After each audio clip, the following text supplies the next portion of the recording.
አትልፍ። ወንድማችሁ ነብይ ዘማች ዳንኤል ከባሳ ነኝ። የተወደዳችሁ የአባተ ብሩካን የእግዚአብሔር ቤተሰብ ይሆናችሁ ሰላማችሁ እረፍታችሁ በኢየሱስ ክርስቶስ ይብዛላችሁ። በዚህ ሰዓት አጭር ጸሎት ከኔ ጋር እንጸልይ። እግዚአብሔር በቃሉ እንድናገረን አንገቶቻችን ዝቅ እናድርግ፣ ዓይኖቻችን እንጨፍን። ሁሉ የምትችል ሁሉ ስፍራ አለ እስራኤል ቅዱስ እግዚአብሔር ምድር ዳርቻ ፈጣሪ ስግደት ውዳሴ ክብር ላንተ ይሁን። በዚህ ሰዓትና ደቂቃ በቃል ተናገረን። ቃል እንዳንሰማ በተለያየ መንገድ ጥለው የመጡትን ነገር እያሳስባቸው ቸኩሎ ከመጡ በኋላ የቪዲዮ ከከፈቱ በኋላ ሳይጨርሱ ቸኩሎ እንዲወጡ ልባቸውን አምሮቻቸውን በመክሰስ እግዚአብሔር ሆይ እንዳዳምጡት ሊያደርግ የሚያቸኩላቸው ክፉ በኢየሱስም ይታሰር፣ ይከልከል። ማንኛውም ሰው በኢየሱስም ይሄ ቪዲዮ እንደከፈቱ እንዲጨርሱበት እግዚአብሔር ቁም ነገርን እንዲይዙበት በኢየሱስም ጸለይኩ። በመካከላችን ወደድኩን አድርግ፣ የሰይጣን ሥራ ይፍረስ በኢየሱስም ስትል ስማን። አሜን። ክብር ለኢየሱስ ይሁን። ይህንን ቃል ከማንበብ በፊት አንድ ነገር እናገራለሁ። ይህንን ቪዲዮ ቀጥታ ለባለጠጎችና ባለጠጎችን ባትሆኑ ገንዘብ ለምትወዱ ሰዎች አድርሱልኝ። ምክንያቱም መነሻ ያደረኩት ዛሬ እግዚአብሔር ቃል መክብብ ላይ ያለው ነው። ምዕራፍ 5 ከቁጥር 10 ላይ ያለው ቃል ነውና ዛሬ በኢየሱስ ክርስቶስም እግዚአብሔር በዛ ቃል ምንድነው የሚመክረን? እኔም ገርመኝ ይሄ ቪዲዮ ቀጥታ ለነሱ ገንዘብን ለሚወዱ ገንዘብ ባለጠጋ የሆነ ሀብት ያለውም መካከለኛም ሰው ይወዳል።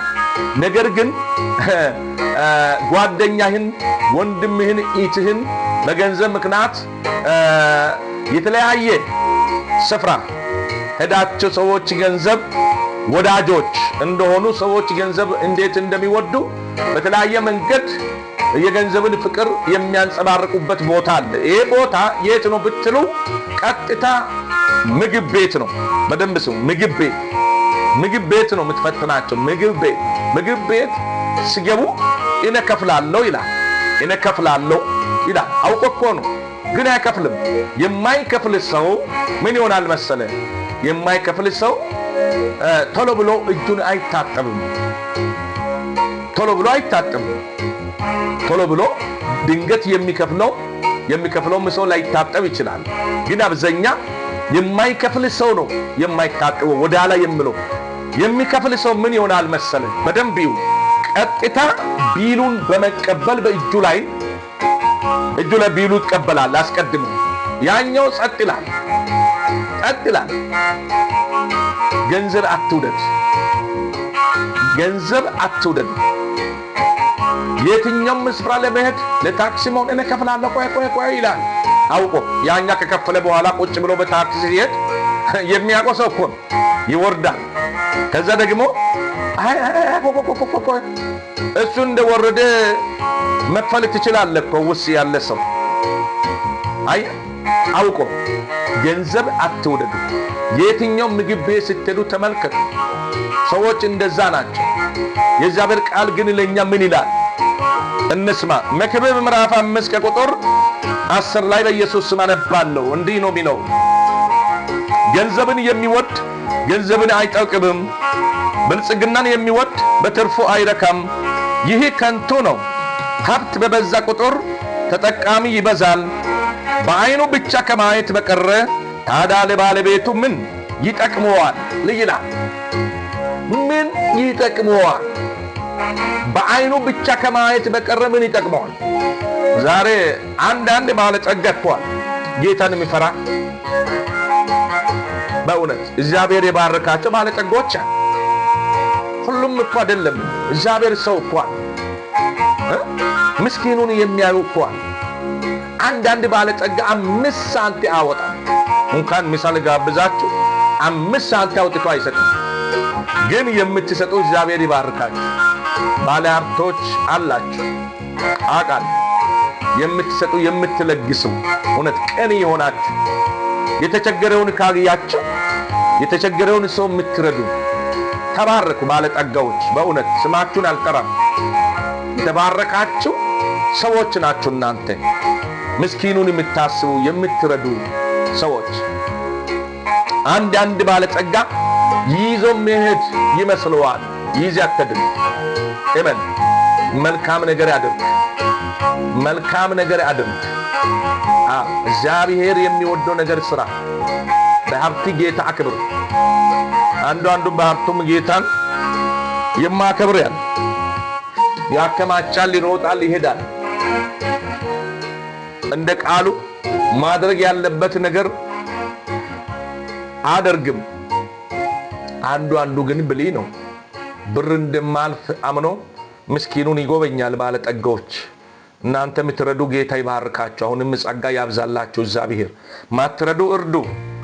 ስለማይጠቅም ነው። ያለ መርዳት ይጎዳል። ብር መውደድ የኃጢአት ስር ነው። ብርን አትውደዱ።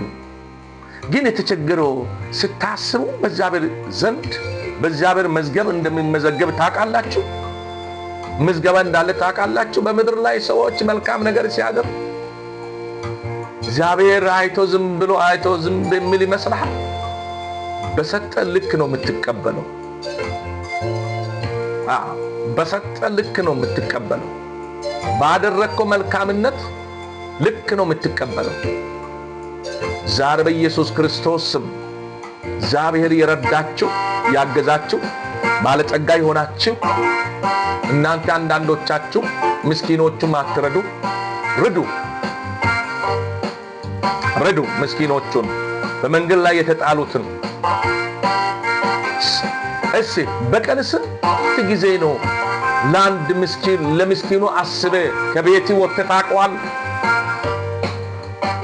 ዛሬ በእግዚአብሔር ዘንድ መልካም ነገር እግዚአብሔር ሰርተ በእግዚአብሔር ዘንድ መልካምነት እንዲመዘገብልህ የምትፈልግ ሰው ስንት ሰው አለ? በእግዚአብሔር ዘንድ ዋጋ ለመቀበል ገንዘብ ምንችል ገንዘብ ለምስኪኖቹ በመስጠት ለዳዎቹ በመስጠት መንገድ ላይ አንጥፎ ዶልቺ ለሚለምኑት በመስጠት ከዛ አልፎ ተርፎ ተሽከርካሪ ላላቸው ደግሞ መልእክት አለኝ። ሌላ ቪዲዮ ሰራለሁ። መልእክት አለኝ። ያንተ ተሽከርካሪ ሰው የሰራ ተሽከርካሪ አንዳንድ ጊዜ የሚረዱ የሚያግዙ ሰዎች አሉ። የሚያግዙ መንገድ ላይ እጅ አንስቶ ትራንስፖርት ቢጠፋ ይገርመኛል፣ ጥሎ ይሄዳሉ። እሱን ብቻ አይደለም፣ ድግስ ቦታ ለቅሶ ቦታ ሲሄዱ ሰዎች ምን ይሆናሉ? ያወቁትን ሰው መልሰው እንዳላወቁ ይሆናሉ።